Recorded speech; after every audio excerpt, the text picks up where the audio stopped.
आदिदेवादिदेव 1008 महावीर भगवान की जय। संत श्रोमणी आचार्य गुरुवर श्री विद्यासागर जी मुनि महाराज की जय। परम पूज्य 108 मुनिवर श्री प्रज्ञा सागर जी महाराज की जय। द्वादशांग दिनवाणी माता की जय। अहिंसामय विश्व धर्म की जय। नत्वा जिनेन्द्रं गत सर्वदोषं सर्वज्ञ देवं हितदर्शिकं च श्रीजैन सिद्धांत प्रवेशिकेयं विरच्यते स्वल्प धियां हिताय। चले जैन सिद्धांत प्रवेशिका का दूसरा अध्याय, जिसमें 176 नंबर का प्रश्न देखें। अस्थिकाय किसे कहते हैं? अस्थिकाय किसे कहते हैं? बहुप्रदेशी द्रव्य को अस्थिकाय कहते हैं। किसे कहते हैं अस्थिकाय? बहुप्रदेशी द्रव्य को अस्थिकाय कहते हैं। छोटे छोटे से प्रश्न है, आसानी से याद हो जाएंगे, क्योंकि जब हम बड़े ग्रंथों को पढ़ेंगे तो ये परिभाषाएं वहाँ काम आएंगे। बार बार प्रदेश किसे कहते हैं, राजू किसे कहते हैं, महासत्ता किसे कहते हैं, ये सारी चीज़ें कहाँ काम आएंगी? जब हम बड़े ग्रंथों को पढ़ेंगे। इसलिए इस कुंजी को तो याद कर ही लेना। इसमें सिर्फ 671 प्रश्न है ना? कितने हैं? सिर्फ 671 प्रश्न। एक दिन में 100 प्रश्न याद करेंगे तो 5-6 दिन में तो पूरी की पूरी जैन सिद्धांत प्रवेशिका याद हो जाएगी। बस जुनून होना चाहिए। दिन भर में क्या 100 प्रश्न याद नहीं कर सकते? इतने छोटे छोटे से तो हैं। अब अस्थिकाय किसे कहते हैं? बहुप्रदेशी द्रव्य को अस्थिकाय कहते हैं। कितना बड़ा है, इतना सरल तो है, आसानी से याद हो जाएगा। तो किसे कहते हैं अस्थिकाय? बहुप्रदेशी द्रव्य को अस्थिकाय कहते हैं। अब अस्थिकाय कितने होते हैं? 5। जीव, पुद्गल, धर्म, अधर्म और आकाश। कौन कौन से हैं अस्थिकाय? 5। जीव, पुद्गल, धर्म, अधर्म, आकाश। ये 5 अस्थिकाय हैं। इन 5 द्रव्यों को अस्थिकाय कहते हैं। काल द्रव्य बहुप्रदेशी है, इसलिए वह अस्थिकाय नहीं है। अस्थिकाय क्यों नहीं है? क्योंकि वह बहुप्रदेशी, काल द्रव्य बहुप्रदेशी नहीं है, इसलिए वह अस्थिकाय भी नहीं है। ये सारे द्रव्य 5 कैसी हैं? बहुप्रदेशी हैं। क्योंकि अस्थिकाय किसे कहते हैं? बहुप्रदेशी द्रव्य को अस्थिकाय कहते हैं। और अस्थिकाय द्रव्य कौन कौन सी हैं? तो जीव, पुद्गल, धर्म, अधर्म और आकाश बहुप्रदेशी हैं। ये क्या है? अस्थिकाय है, क्योंकि ये बहुप्रदेशी हैं। और काल द्रव्य बहुप्रदेशी नहीं है, इसलिए वह अस्थिकाय भी नहीं है। आ गया समझ में? देखो अब अगला प्रश्न। यदि पुद्गल परमाणु एक प्रदेशी है तो वह अस्थिकाय कैसे हुआ? यदि पुद्गल परमाणु एक प्रदेशी है तो वह अस्थिकाय कैसे हुआ? बहुत अच्छी बात कह रहे हैं। पुद्गल परमाणु शक्ति की अपेक्षा से अस्थिकाय है। पुद्गल परमाणु शक्ति की अपेक्षा से अस्थिकाय है, अर्थात स्कंद रूप में होकर बहुप्रदेशी हो जाता है, इसलिए उपचार से अस्थिकाय है। स्कंद रूप होकर बहुप्रदेशी हो जाता है, इसलिए उपचार से इसे अस्थिकाय कहा है। अब अनुजीवी गुण किसे कहते हैं?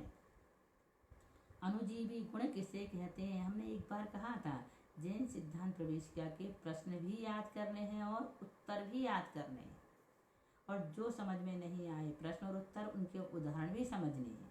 तो अब ध्यान देना, इन प्रश्नों को भी याद करने हैं। अनुजीवी गुण किसे कहते हैं? वस्तु के भाव स्वरूप गुणों को अनुजीवी गुण कहते हैं। वस्तु के भाव स्वरूप गुणों को अनुजीवी गुण कहते हैं। जैसे सम्यक्त्व, चारित्र, सुख, चेतना, स्पर्श, रस, गंध, वर्ण आदि, ये अनुजीवी गुण है। अब प्रतिजीवी गुण किसे कहते हैं? वस्तु के अभाव स्वरूप धर्म को प्रतिजीवी गुण कहते हैं। वस्तु के अभाव स्वरूप, यहाँ पर भाव स्वरूप, यहाँ पर अभाव स्वरूप गुण को और अभाव स्वरूप धर्म को, वस्तु के अभाव स्वरूप धर्म को प्रतिजीवी गुण कहते हैं। जैसे नास्तित्व, अमूर्तित्व, अचेतनत्व वगैरह। अब देखो, ये बहुत अच्छा प्रकरण यहाँ पर आ रहा है। अभाव किसे कहते हैं? अभाव किसे कहते हैं?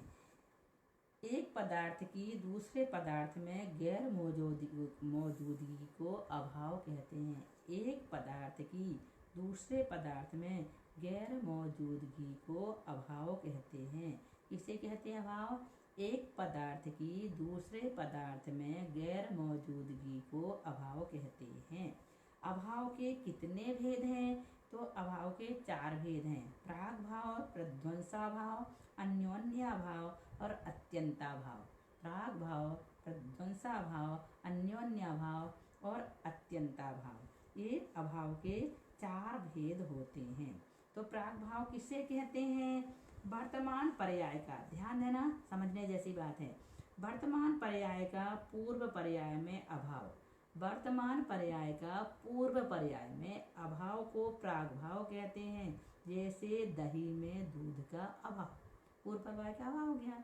दही से, दूध से दही बना, लेकिन दूध का अभाव होना, पूर्व पर्याय का अभाव होना। जैसे दही में दूध का अभाव, ये क्या हो गया?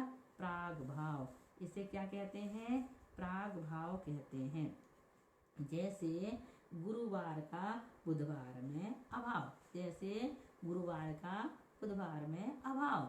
जैसे आटे का गेहूं में अभाव। आ रहा समझ में?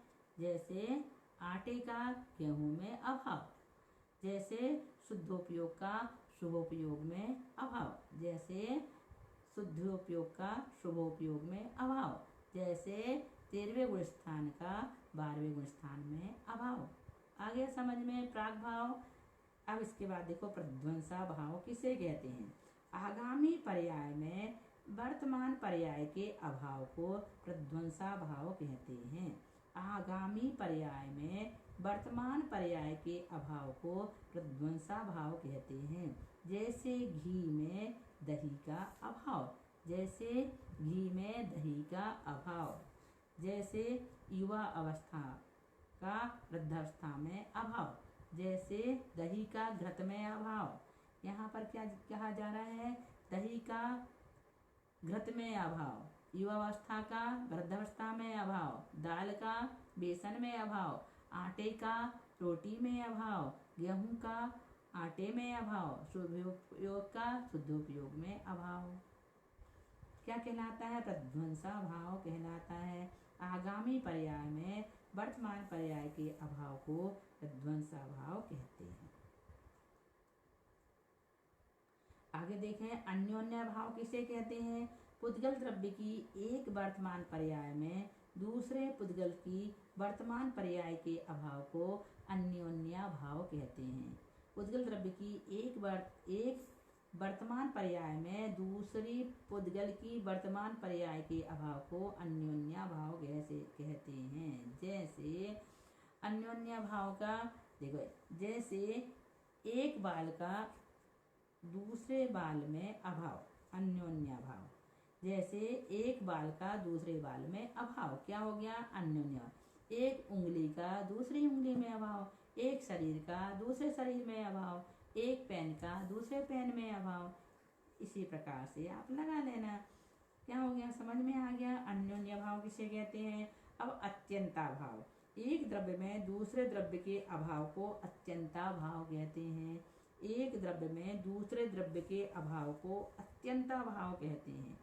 जैसे पुद्गल का जीव में अभाव, जीव में पुद्गल का अभाव, एक आत्मा का दूसरी आत्मा में अभाव, एक सिद्ध का दूसरे सिद्ध में अभाव, एक परमाणु का दूसरे परमाणु में अभाव, धर्मास्तिकाय का अधर्मास्तिका में अभाव, एक नारकी का दूसरी नारकी में अभाव।